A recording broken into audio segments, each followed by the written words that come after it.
Well, why don't we just start straight away with Formula Regional and the F4 UAE? So we're in Dubai this week, and we've had a bit of domination, I'd say. It's been very different from round one. Floris, we spoke last week about the possibility a driver could come in, dominate a single track. And we kind of saw that this week with Hadrien David. He came in and kind of wiped the competition. How did you see his weekend? It's kind of bittersweet because, like you said, he dominated. He was impeccable. So you want to see him take that all the way to the end and maybe even take the title. But that's sadly not going to be possible because it was also his last round. But of course, to have this preparation for the FRECA season is perfect.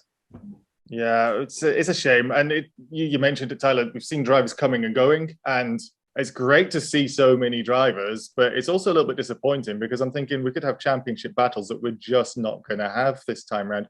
David is exactly that. Watch your mouth, Jim. I apologize to every single French listener. David was a perfect example of that. And had he had the ability to do the next two rounds, he could have actually gone for a championship fight just from those rounds alone with missing round 5, don't you think? Definitely. I mean, he's coming into the championship, and I think that he's got a point to prove. There's a lot of drivers that he's raced against, competed against. And I think that when you come into a championship already off the back of competing against your fellow colleagues that are on the grid with you, you kind of want to beat them just to start the season off the right way. And he's done that. He didn't have a great first round, but he's had an amazing response in that regard, and that's perfectly set him up for the season. And he had great battles with Pepe Marti, so it is a shame because there's only 5 rounds and it comes around so quickly, and you want to, as a fan, get engaged with certain drivers and kind of will them on. But at the same time, it's nice to see a sort of different battles coming and going. But yeah, Hadrien David, definitely a driver to watch this year. Plus also, I actually don't know how his super license points situation is, but in a winter series, you can score points in addition to a normal season. So I don't know what the plan was there. Maybe it was finance or whatever. I don't know, but it's a shame he couldn't take those points. You mentioned Pepe Marti as well there, Tyler. What an absolute stonking weekend. I'm not really that familiar with Pepe, and Chris, it looks like we've got another star from Formula Regional. What did you think? Yeah, Pepe Marti has been the surprise package, I think. He did UAE F4 last year, I believe, and he did Spanish F4 this year.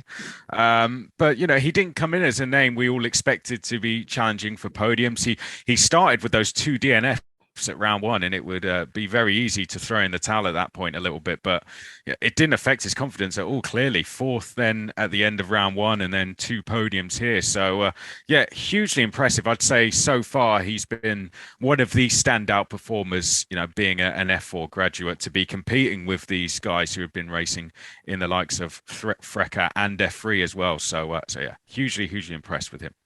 Montoya last week and Pepe this week. So it's been Pepe Marti, should I say, for the surname way. Rookie's really shining. And looking at the championship standings, we've got Leclerc, we overlook a little bit, but leading the championship. David is second. Hajar also doing very well. A couple of podiums this weekend. Mini. And then, like you say, Marti, Montoya, beating out Boganovic, Bortoleto, Crawford, some names that you probably expect to see a little bit higher up the standings. And really exciting stuff. Speaking of names you start to see higher up the standings, Pierre-Louis Chauvet, the vice champion, returns. We mentioned him on the podcast last week, and is it Beetlejuice you say 3 times and all of a sudden returns? It's Chauvet seems to have done the same. Brilliant race 2, Tyler. How did you view his weekend? It's sort of a mixed bag because you're starting that far up on the grid in a reverse grid. You kind of want to get the most out of it, especially when you don't compete in the first round as his situation was. He got points in the first round, or 8 point, I should say. But he was battling like hell in that second race. He was the man to watch, effectively, even though he ended up finishing 6th, which I think, to be fair, it's a sort of a false result. You've got to remember that he's coming in not racing in that first round. You've got guys that have had that week's sort of experience in the testing. So he was, really giving it some, and the battling was very, very exciting. I think that it's a shame that he maybe wasn't in the first round, because I think that if he was in that position with a week's extra experience, he probably could have been on the podium. But yeah, I mean, there's a reason why he did so well last year against the likes of Guan Yu Zhou. So yeah, certainly, I think proved a point against very good drivers. Yeah, he's also one of the drivers. There seem to be more and more each year that has like budget problems. So like last year he was out and in again, and that's also he'll take what he can get, and a lot will do that. So. Yeah, it's 8 months, I think I saw on his social media since the last time he was in a single-seater car. So not only was it one weekend behind, it was 8 months. When you see some of these drivers doing Formula 3 all of last year or Formula Regional, this guy's been doing, I think, some GT stuff, but certainly not in single-seaters. So really, really, really good to see. And one driver we didn't see, F2 bound. So this is all you, Tyler, at the moment, F2 and Formula Regional Asia. Bolt Bassi, so the car just destroyed and missing round 2. How unlucky.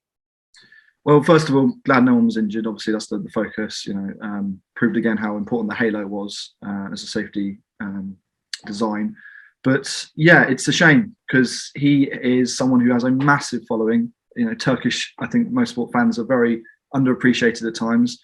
Istanbul Park's one of the most favoured tracks amongst drivers. So Bolt Bassi is going to be a very, very good addition to F2 this year. So it's such a shame that we missed out on what would have been possibly another week to see him improve.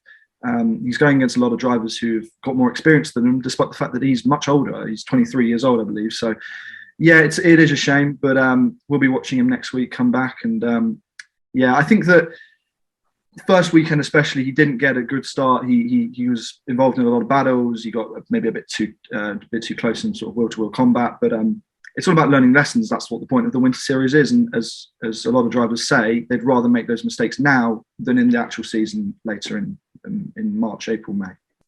Now, Chris, you have been doing Formula Regional commentating from the European Championship, should I say, and now we've got the Asian Championship. Some familiar names that we can see in there, and some names who are going to come back for 2022 in Formula Regional Europe.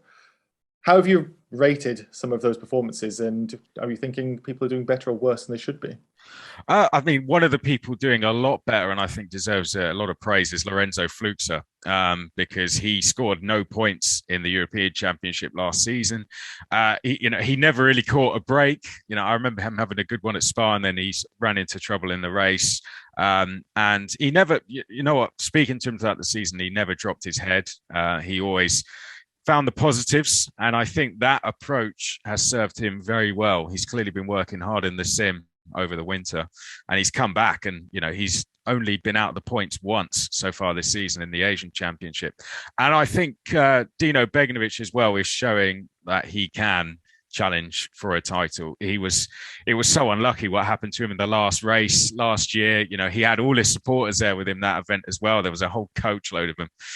So it was really, a shame for him and for them that race sort of ended as it did. But I think it's good to see that he's not let that drop his confidence, and he's showing the pace and ability we all know he has.